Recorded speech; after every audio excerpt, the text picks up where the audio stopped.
is it okay to take another brand of vaccine?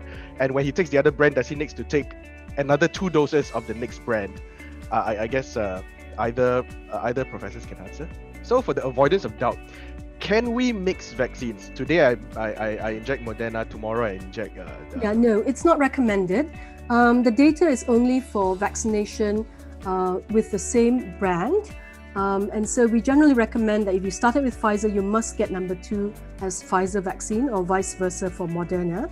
We don't recommend mixing and matching. There is absolutely no data right now to support that. However, if you inadvertently do it, we're not giving you an extra dose. So if you wander over to the other side to try the other brand, then you are out there on your own as an experiment of one, an N of one, a guinea pig of your own. Okay. Is it safe for breastfeeding or pregnant women to get the vaccine? And some of my friends are actually getting married soon and they don't want to take the vaccine because they think that it will affect fertility issues. So my friend was worried that it will affect her unborn baby. So this is there's also a question out there by Sin Hui Helder Ing. She's asking, are women who are looking to conceive encouraged, discouraged to take the vaccine, and why? Yeah. All the women questions. Yes. Okay. So definitely women who are planning pregnancy should get vaccinated before they get pregnant, even if it means putting off your IVF by 1 cycle. Okay. The reason is because once you're pregnant, we will not be able to vaccinate you. Okay. That's not recommended at this time in Singapore.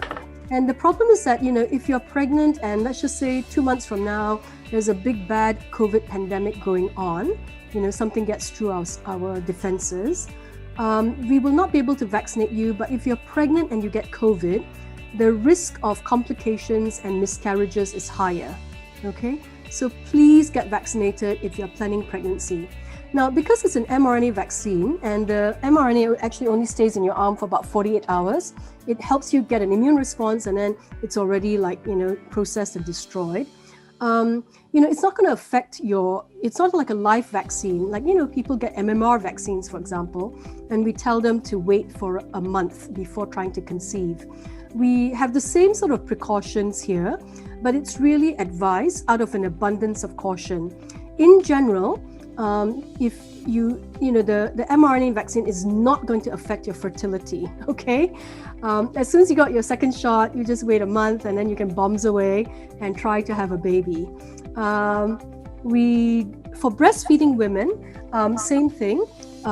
We don't think it's a problem, but out of an abundance of caution, we're saying, please consider suspending breastfeeding. You can pump, what we call pump and dump.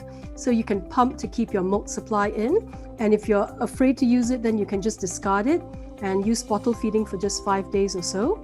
But if you really don't feel like you can suspend the breastfeeding, say the baby is very fussy or it's a very new baby and you're afraid to, do bottle feeding, it's okay to carry on with getting the vaccine and just breastfeeding your baby.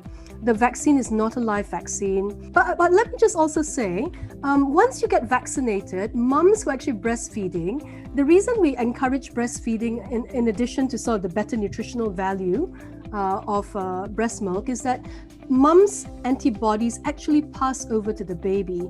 So by getting vaccinated, you actually are protecting your baby. Now that baby will not get vaccinated for quite a long time until the data comes in. But your body is like the antibody machine. And so you will be protecting, whether you've had your MMR vaccine or your pertussis vaccine, you're going to be actually, if you get the COVID vaccine, you're actually going to be making COVID antibodies and giving it to your baby through your breast milk. So that's actually a real plug for women who are breastfeeding to actually go get vaccinated. For this question, other than healthcare and frontline workers, why are we prioritizing the elderly to get vaccinated first? So either panelists can choose to answer. Sure. The reason we are prioritizing the elderly first is because the elderly have the highest risk of getting severe COVID. So, if your 20, 30-year-old child, son or daughter is working in the front lines in the hotel or whatever airport, and they bring it home, they might actually get a fairly mild disease. But if they gave it to their, say, 80-year-old parent or grandparent, then that person could actually end up very sick in the hospital in the ICU or die. So like the death rates for people in the 80s would be probably like 14%, compared to something that's well under 2% for someone in their, who's like 40 or 50, compared to even less for someone who's younger, like 20-year-old, a university student that gets it. So that's part of it. But the other thing to remember is that older people actually seem to have fewer side effects from the vaccine. The last question would be, will we be able to return to normalcy, like soon enough, like traveling, KTV, if more people get vaccinated? So both panelists, you may answer it as well. Sure. So I head up the travel clinic since 2006. And so travel I love travel. So the answer about travel is that all governments around the world are trying to figure out what to do and how to factor in the vaccines. Remember, we've got like the best of the best here.